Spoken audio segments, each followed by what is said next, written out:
Well, we all made it. We got through another tax season, and here we are. Hopefully, your CPA did your job, you did your job, and you're sitting on some tax savings. Maybe a hefty refund. Maybe you didn't get a refund, but your tax planning saved you so much in tax that you saved for some taxes that you didn't have to pay. So, in this episode, what we're going to cover is what do we do with those savings? What do we do with that refund check? We did all the hard work with our planning. We were intentional.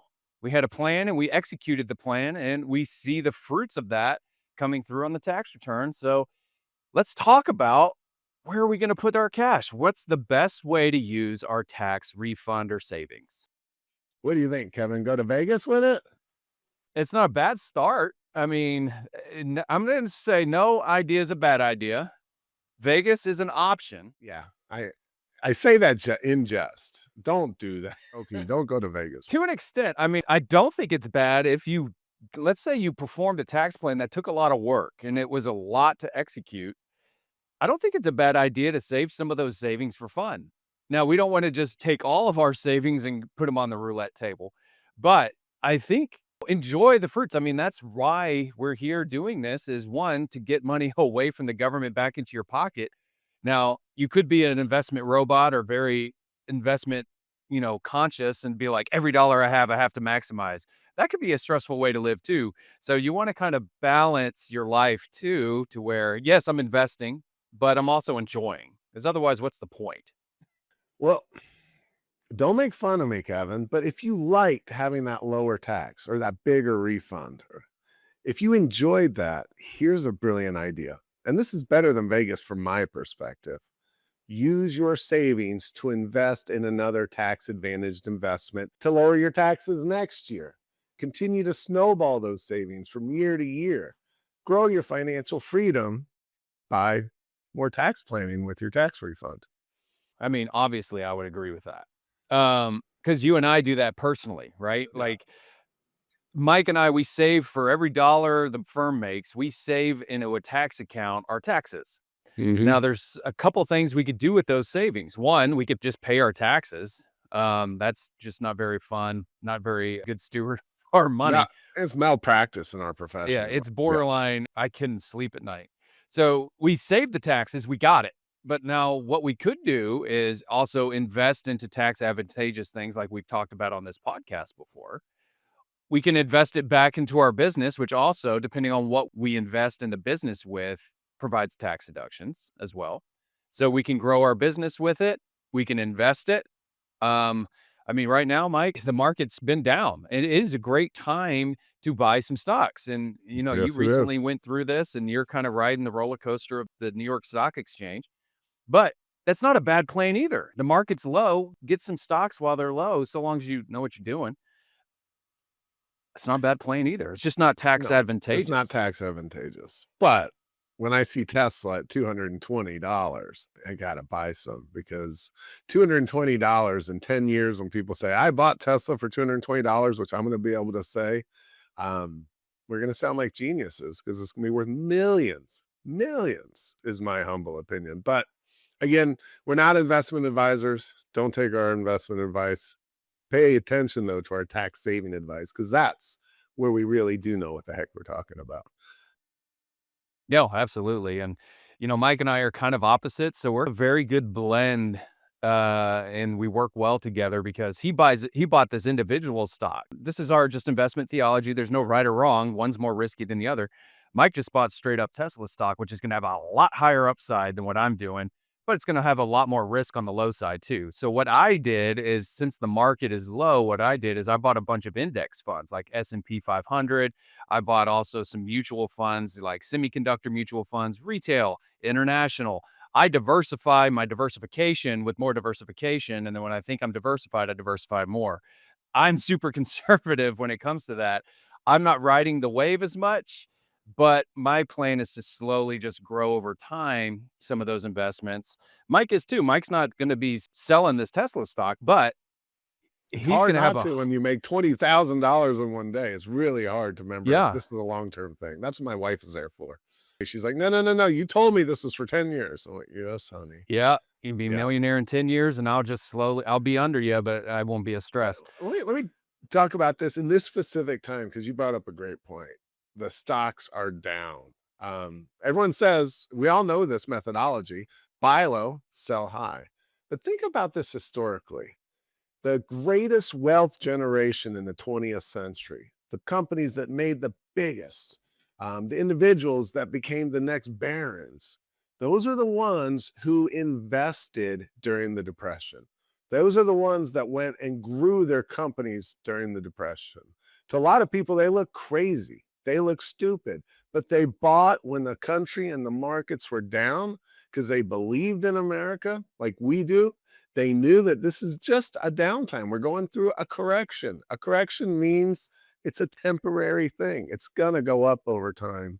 And I can't agree with Kevin more. Now is a great time to buy if you believe in our country. I just like to be a little more selective than Kevin.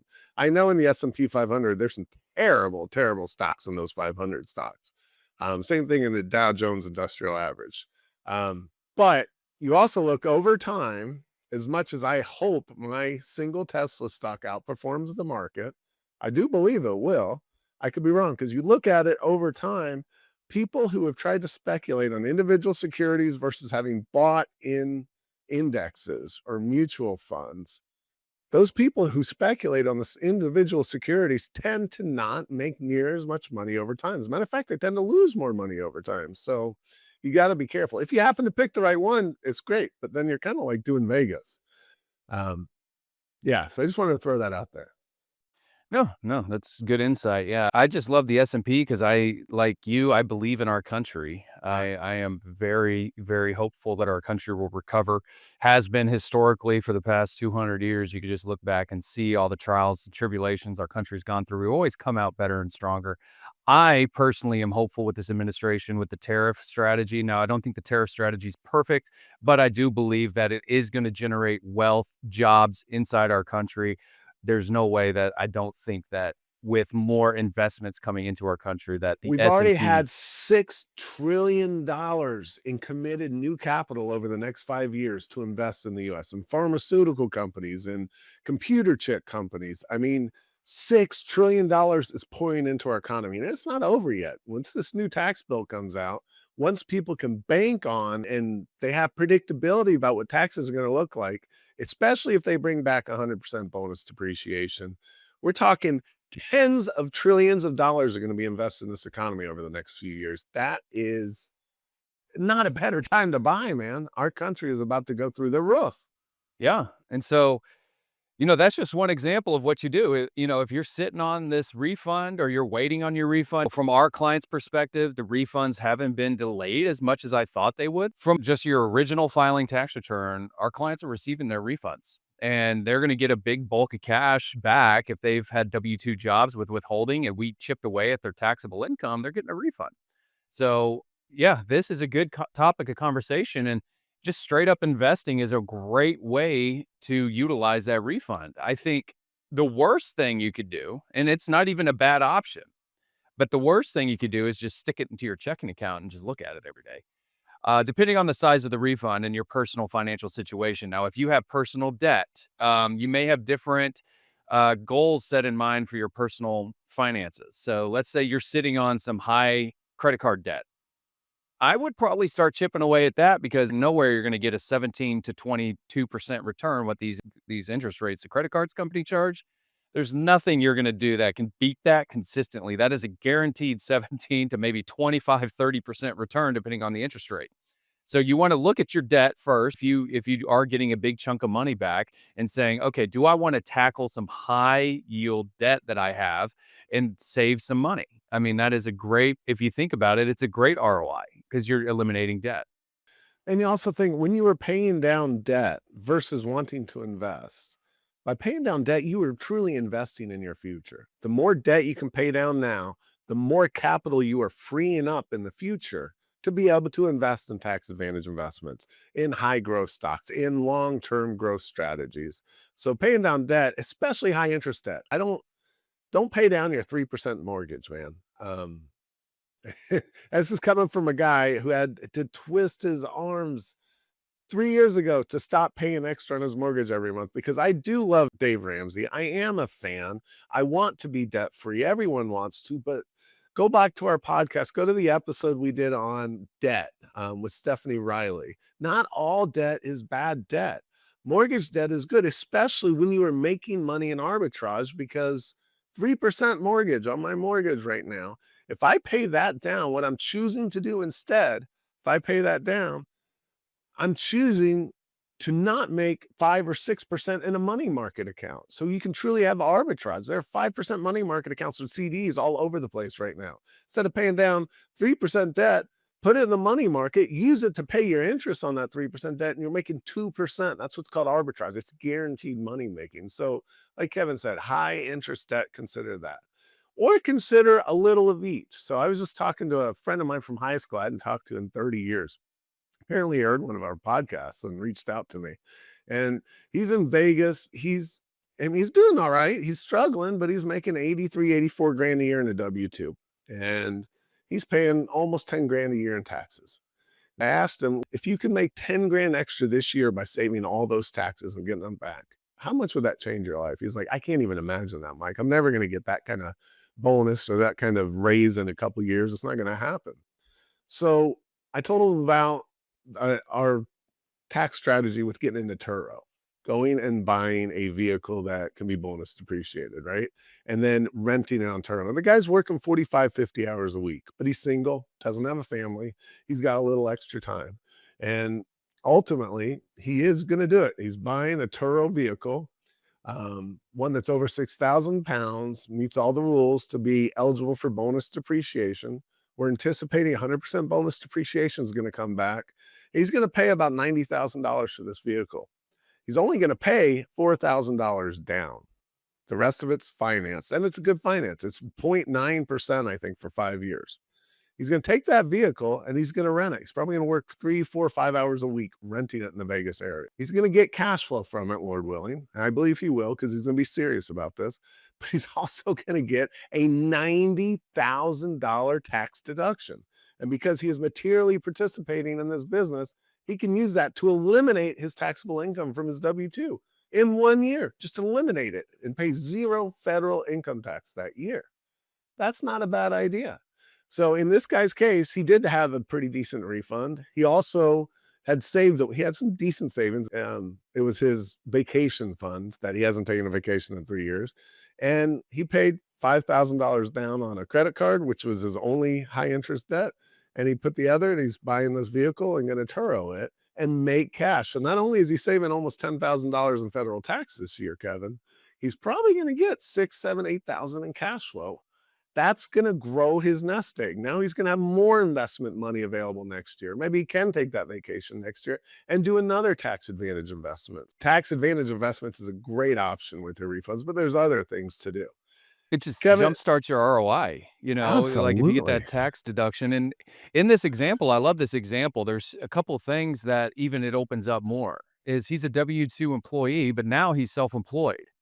So now we even have the option to start deducting some other ordinary and necessary expenses. I'm sure he bought an iPhone in the past year or two. I'm sure he's bought a new No, computer. he's buying it after he starts his business. He's on Okay, an old so he's iPhone. gonna be start purchasing things that he needs anyway for his life. So now he can actually start looking his life at the angle of, I'm a business. If I go to the Apple store and buy a $1,000 iPhone, I can write that off. That's gonna save me taxes too. So not only do you get the depreciation, you're gonna get the other expenses, home office, depending on, you can only take home office if you have profit. So in the year that we have the bonus, you can't really take a home office. It can't push you further. But there's gonna be so many other expenses that we can capture, just from him living his life, some meals, his cell phone bill, his internet. I mean, whatever it is, we can start funneling some expenses there. The biggest thing from my angle, I'm not the risk-taking entrepreneur such as Mike. So even in that specific strategy, yeah, there's guaranteed tax benefits to the extent of how much we don't know yet. We won't know until probably July or August of this year, maybe with the tax bill. I'm very hopeful it's gonna be 100% bonus. But there's also risks. The risks that you see in here is, one, maybe the tax law doesn't come back with 100%, and we're not getting as much bonus. He just took out debt for seems like $85,000. And then what if he doesn't cash flow the debt? That is the risk. That's entrepreneurship. in general, if you start a business and you don't have the cash capital to do it and you're going to take out money for it. Now, I love this example just because it was 0.9%. Your interest rate is very low, but the risk is still there because when you buy this vehicle, you're not going to get your money back for what you paid for it unless is it a Cybertruck? No, it's What is he not. getting? A 2-year-old Escalade, I believe. Okay. Yeah. So that's probably not going to hold value. So let's say this business goes under in 6 months. That's his risk is I can sell this $90,000 vehicle for probably 70 now. So now he's got to come to the table. Maybe he can get some gap insurance or something. There's all ways you can protect yourself. But that's a great example. If he's saying, hey, I'm willing to take some risks. I want to start a business. I want to make some other cash flow. This is a great plan for him. And that's what I think that's a beautiful start. Now let's talk about refunds and what is really happening if you get a tax refund. In reality, what it means is you overpaid the government during the year. You paid too much in taxes. Another way to look at it, which is very true, very honest, very real, you gave our federal government an interest-free loan for up to a year, maybe even longer if you've extended your tax return to get your refund. Um, if the government's not paying you interest, but you could take that same money that you paid the government and put it in interest-bearing account, you just lost free money, arbitrage. So if you've got money that you can invest and make money in safe investments, I'm talking FDIC insured or full faith and treasury backed securities like T-bills, something that guarantees that you're going to get more money, you're going to get interest. Why the heck would you pay the government more than you're going to owe them in taxes? I don't love that strategy. There are our clients, many of our clients that just want the peace of mind knowing that will come April 15th, they're not going to have to cut a check. We have other clients that also bank on getting that refund because that's how they pay for their annual vacation or they pay for something and they're okay. It's worth the cost of losing the interest they could potentially make. I get that. I don't love that, but I get that. And it's okay if that's the deal. But if you're a W-2 taxpayer and you're getting a refund each and every year and you don't want to give the government an interest-free loan, you want that money working for you instead of not working for anybody, how do you fix that, Kevin? Change your withholding. We do this work with some clients who, let's say we meet with a client, let's say in Q2 of the year of 2025, and we set a tax plan and we think, they're a $500,000 W-2 earner and we know that they are going to receive some tax benefits. There's no reason to pay that tax in and then just get it refunded next April. We sometimes change their withholding. So in an instance where you're just a W-2 earner and you're just going to work day in, day out, maybe you're getting yourself out of debt and you're not investing in a tax advantageous way because you have a different financial plan right now. And let's say you got 3 kids and you have a mortgage, you're donating to your church, you have high deductions. Every year you're getting like maybe an $8,000 refund or a $5,000 refund or maybe a $10,000 refund. Some commissioned based people that we work with, their commissions are withheld at a different rate. They withhold their commissions at a different rate from their normal base pay. And it creates these differences in taxable income versus withholding. And they're getting these big 20 grand refunds every year. Go ahead and change your W-4 if you can. Now, Mike and I, we just had a conversation about how messed up these W-4s are and going online to the IRS withholding calculator. It's so hard to pinpoint, I need X amount of taxes out of every check because it doesn't really come out right on the W-4. It's almost like you have to manually calculate it and tell your HR department, I want X amount of dollars out of every paycheck. That's probably the best way to do it. But then that way, if you're getting a 20 grand refund every year, why don't you just tone back your withholdings 2 grand a month? And then you pay the government a little bit at the end of the year. An interest-free loan the government would have given you. Yeah. And so now you're receiving 2 grand a month extra cash flow. But instead of getting a 20 grand refund in April, you're going to owe the IRS 4,000. So there's so many ways to look at this. I just want to throw in, you got to be careful. You can't completely stop withholding and then owe a bunch of tax at the end of the year. You can do that, but then you're going to have to pay the government underpayment and underestimated tax payment penalties and interest. So you got to be careful with that. In a perfect world, you owe the government $1,000 or less each and every year when you file your taxes. That means you got $1,000 interest-free loan from the government that year. So If it's any more than that, suddenly the penalties and interest for underpayment are going to start chipping away at it. Um, but don't give them a interest-free loan to the government. Please don't do that. Unless you're getting something wonderful out of it that is a non-tangible that's more valuable to you than that interest you could be earning. To what you said earlier, there is a certain clientele that we do work with who like the refund. They're not putting every single dollar to work on a treadmill. So they're just like, you know what? I kind of like the big bump in April. And maybe for budgetary reasons, maybe they're not good with money. I'm not saying if you do this, you're not good with money. But generally, they're going to be less disciplined, I think, is just because, oh, I'm receiving 2 grand more a month. I'm going to go buy a car. I'm going to go buy a nice car. Um, it's utilizing your cash wisely, and that's all it is, and as long as you pay 90% of your current tax liability through withholding, you're not gonna have any penalties. Either pay 90% or you could pay 100 or even 110% of prior year tax, and then you're shielded from penalties, and you could pay the government in April and not incur any underpayment, any interest, any of that. So, um, work with your CPA on it. This may be a great strategy for every W-2 earner out there, but it really gets to material dollars if you're, let's say, making 500 to a million plus on a W-2. Fine-tuning your withholdings could be hundreds of thousands of dollars. Whereas if someone's making maybe 50 or 30K a year, the extra work and getting the extra squeeze of a couple $100 a month might actually be life-changing because you could pay your rent. Maybe you can have a little bit more cushion for groceries as the economy's recovering and groceries are still high. A couple $100 a month is life-changing to a lot of people. And even if you're making $1 million, this couple $100,000 of withholding changes is huge too. So we talked about paying down debt. You want to kill the high interest stuff. And this is, like Mike said, very anti Dave Ramsey, and that's okay. I think Dave Ramsey, from a general standpoint for the general public, is very good advice. If you're not good with money, Dave Ramsey is the king to go to just to get your financial train on the tracks. But once you become a little bit more advanced and disciplined with money, arbitrage is great. Certain debt is a-okay. I mean, like Mike said, if you go and buy a rental property and you have some debt, you can even deduct the interest. And it's secured debt by the property. So hopefully you bought in a good area where the property value is going up. It's secured debt. So if ever you get underwater, cash flow wise, just sell the property and it's going to cover the debt plus more. You're going to make money. So we talked about arbitrage, the difference between your interest expense and how much you're earning relatively risk free in the market. We talked about paying down high yield debt, high yield interest debt.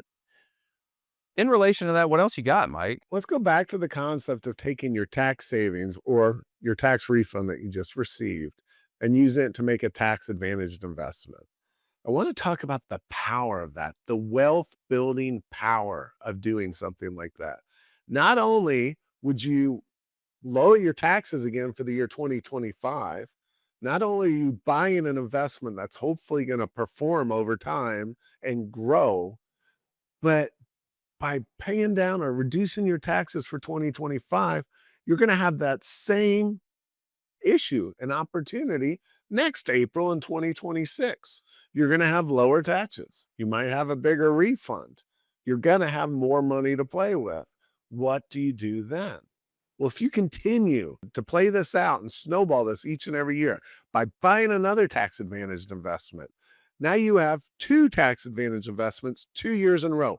They're both going up in value. And when you consider the power of compounding or the time value of money, in 4 or 5 years, if you do this 4 or 5 years in a row, you are truly snowballing your wealth. This is where we've seen our clients that are making 250, 300,000 a year, and they started going and buying one small STR a year back when interest rates were low and property taxes were low and insurance was low.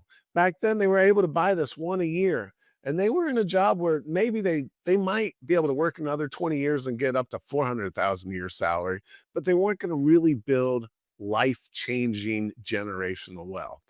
But 5 years later, 8 years later, these clients now have 5 properties, 8 properties. Some of them have doubled in value over the time. Some of them have only gone up by 30%, but they're up by 30%.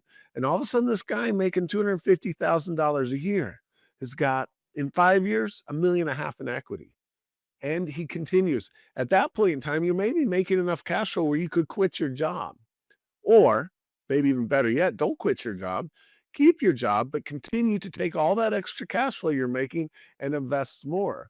I've seen clients where in the fourth year after buying a short term rental 4 years in a row, in the fourth year, they bought two because they had enough cash flow from their current job and enough cash flow now from their properties to buy two properties. And suddenly their growth is just growing exponentially. And suddenly you can look at retiring at 45, 50 instead of 65, 70, or changing your career. It's no fun, and life is too short to have a job that you hate. But if it's paying well and it helps you build a foundation to buy this freedom, financial freedom of yours in the near future, if you're able to do that for a period of time, just make that investment and suck it up with this job for 5, 8 years. Get these investments flowing, and then you have the opportunity to go find a job you love or start a business you've always wanted to start and continue growing through these tax advantage investments. It's powerful, man. If you have a big refund this year and you're wondering what to do with it and you don't have high interest debt, make a tax advantaged investment. Start snowballing your financial freedom and personal wealth. Make generational wealth. That's how one great way to start doing it with your tax savings. That's beautiful. Beautiful. And I just want to define tax advantaged investments because maybe you just picked up our podcast. Maybe this is a new concept for you. Where we're going with this is there's certain investments and certain things that the IRS want to incentivize. They incentivize certain industries and certain types of investments utilizing the Internal Revenue Code, Treasury regulations, these things that Congress and the House and the president all try to come up with for tax law. It's to incentivize certain behaviors from the taxpayer. For instance, a tax advantageous investment is something that you are going to take your cash, invest into something, and lower your taxes.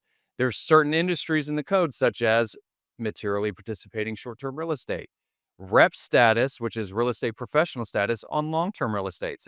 Both of these strategies are drastically different and have a lot of traps and blind spots. If you don't know what you're doing, you're going to get yourself in trouble. It's very simple when you just say it in a sentence, but when you lift up the rug and look underneath what's under there, it's a lot of detail and a lot of work. But that's what a CPA is for. So if you want to buy real estate and you're a W-2 employee and you want to lower your W-2 taxes, your taxable income, it makes a difference whether you buy long-term or short-term real estate.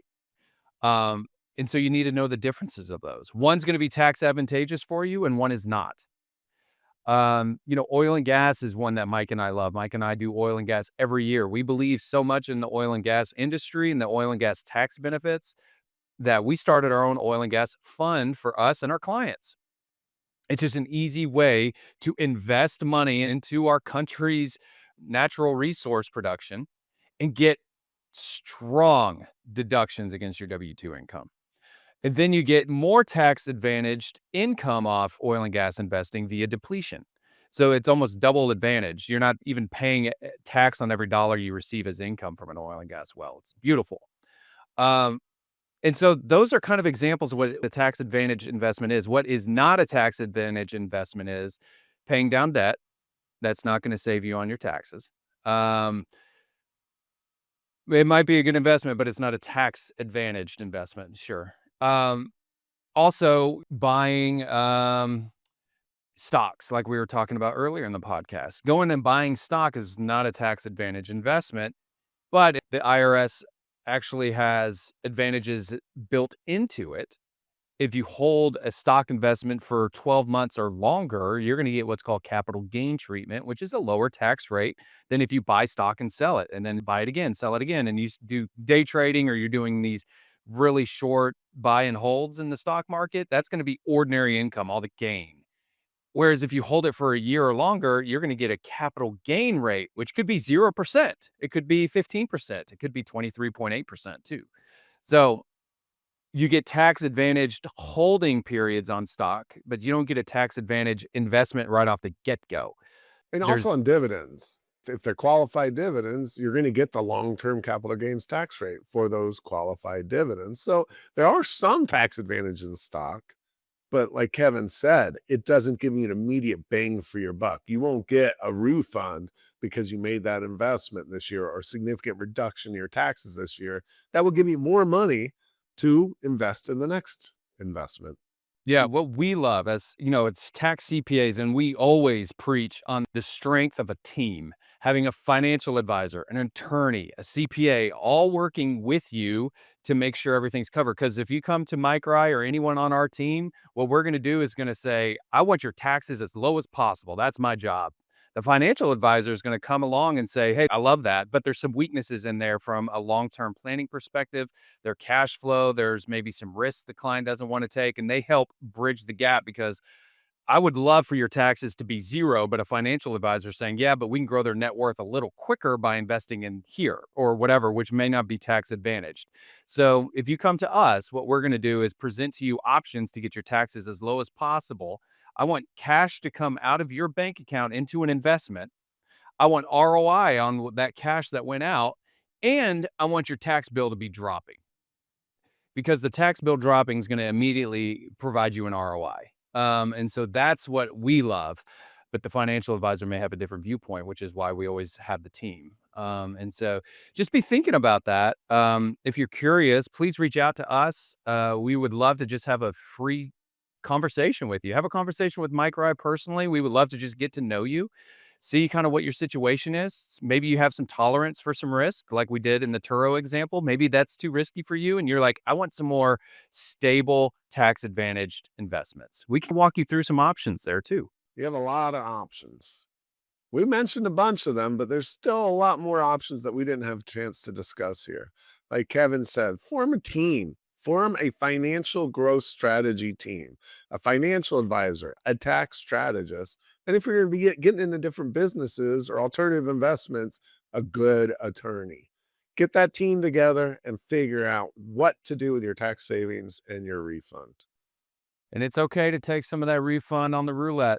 Don't go crazy. Have fun out there. This is why we're doing our work. Go on, take your family on vacation. Go eat a nice meal. Enjoy what you've done. And if you want to tip your CPA or your tax strategist, that's fine and well too. So Just don't tip the federal government. you don't tip the government. Yeah. There you have it. Hidden money in your tax refunds. Thanks for being here. We'll see you on the next episode of Hidden Money.